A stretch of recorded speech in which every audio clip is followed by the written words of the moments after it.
মাযহাবের কোন কথা একজন ইমামও বলে যান নাই আমাকে মান, একজন ইমামও বলে যান নাই, একজন ইমামও বলে যান নাই যে আমি হানাফি মাযহাব দিলাম, আমি মালিকি মাযহাব দিলাম, আমি হাম্বলি দিলাম, আমি শাফি দিলাম।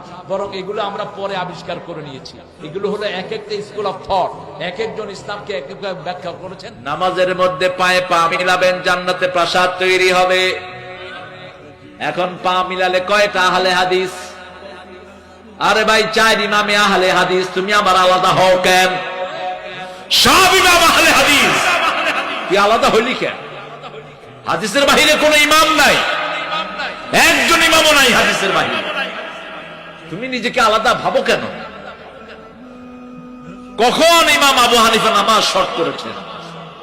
আমাদের দেশে পুটুস পাটুস নামাজ পড়ে কয় হানাফি মাযহাব। হানাফি মাযহাব বুঝো তুমি মূর্খ? রাসূল যেভাবে সালাত পড়েছেন ওইভাবেই পড়তে হবে। 4 ইমাম সেভাবে পড়েছেন, ঠিক কিনা? পালাগাই আর যদি এখানে বাঁধি সওয়াব বেশি না কম? কথা কন না, কথাই কন না। বেশি শক্তি নাই, জোরে বলেন। বেশি। রাসূল অধিকাংশ সময় কোথায় বেঁধেছেন? দেশে দেখেন না, মসজিদে আমিন কয় না কি কয় আমরা বুঝি না। আর মক্কা মদিনায় গেলে হায় হায় আমিনের ঠেলায় পোলাপান পিছনে থাকলে দৌড় দিয়ে নামাজে চলে যায়। যখন ইমাম সাহেব কয় আমিন, পোলাপান কয় সর্বনাশ। এটা একটা মসজিদের ভাব। ইহতাজ্জাল মসজিদ। সাহাবায়ে কেরাম যখন আমিন বলতেন মসজিদ কেঁপে উঠত। যদি রফি দেন কারণে কাউকে বের করে দেয়, ওই ইমাম জালেম, ওই ইমাম মূর্খ, ওর ইসলাম সম্পর্কে কোনো জ্ঞান নেই। তুমি জানো না, এটা তো তোমার অজ্ঞতা। তুমি নামাজ না জানলে ইমামতিতে দাঁড়াও কেন? রফে হা ইয়াদাইন করেছেন। এখানে যিনি জুমা পড়িয়েছেন, এত লম্বা মুনাজাত কখনো করবেন না আপনি। রাসূল বলেছেন কিয়ামতের আগে মুনাজাত লম্বা হয়ে যাবে, নামাজ শর্ট হয়ে যাবে। এত লম্বা মুনাজাত কেন করলেন আপনি? পোলাপান হাত উঠাইতে উঠাইতে নামা বসা গেছে, শেষ করে না কেন? এটা কি শুরু করেছে? আপনি একা মুনাজাত করবেন, আধা ঘন্টা 1 ঘন্টা হাত পেতে রাখেন, কোনো সমস্যা নাই। কিন্তু মনে রাখবেন সব নবীরা সিজদায় দোয়া করেছেন বেশি। আকরাবুল আবদু ইনদা রাব্বিহি হুয়া সাজিদ, মুসলিম শরীফের বর্ণনা। যখন বান্দা সিজদায় যায়, আল্লাহর সাথে বান্দার মধ্যে কোনো পর্দা থাকে না, আল্লাহ সবচেয়ে নিকটে চলে যায়। ফাকসিরু দোয়া, রাসূল বলেছেন সেই সময় তোমরা বেশি করে দোয়া করো। বেশি করে কি করো? দোয়া করো। ব্যক্তির নাম ধরে ধরে অমুকের জন্য হেমুকের জন্য, এই দোয়াগুলো কোনোভাবেই মসজিদে জায়েজ নাই। হাদিস পড়ে নিবেন। রাসূলের কাছে এক লোক এসে বলছেন, হুজুর আমার ওটটা হারানো গেছে, আপনি মসজিদে একটু বলে দেন। রাসূল উঠে বললেন, আপনার দোয়া করেন এই যেন ওটটা না পায়, এই যেন ওটটা আর কখনো না পায়। আরেকজন এসে বলছে, হুজুর আমার ব্যবসার জন্য দোয়া করেন। রাসূল বলছেন, আপনারা দোয়া করেন এর ব্যবসায় যেন কোনো বরকত না হয়। ব্যক্তিগত কাজের জন্য মসজিদ নয়, মসজিদ সবার জন্য, ঠিক তবে ঠিক। একটা দোয়া করেন না, আতিনা ফিদ দুনিয়া হাসানা ওয়া ফিল আখিরাতি হাসানা ওয়া কিনা আযাবান নার, সব এটার ভিতরে চলে আসবে।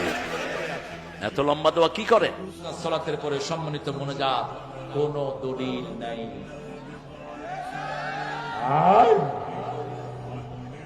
শুনেন, এটা কোনো দলিল নাই, এগুলো করবেন না আপনারা।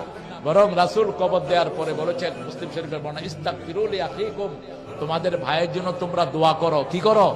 দোয়া করো। কিন্তু রাসূল হাত তুলে দোয়া করেন নাই। আপনি দোয়া করবেন, আল্লাহ আমার ভাইকে মাফ করে দেন, আমার ভাইয়ের কবরটাকে প্রশস্ত করে দেন, হিসাবটাকে ডান হাতে দিয়ে দেন, ওয়াসসি কবরাহু ইয়াসসির হিসাবাহু, এগুলো মুখে আপনি দোয়া করতে থাকবেন। অধিকাংশ মানুষ নিজে কিছুই কয় না, হুজুরে যা কয় তাই তো। এক হুজুরে দোয়া করতেছে, আল্লাহুম্মা লা তাজআলনি ফুরতান ওয়াজআলনি খায়রুম মিনাল ওয়ারিসিন।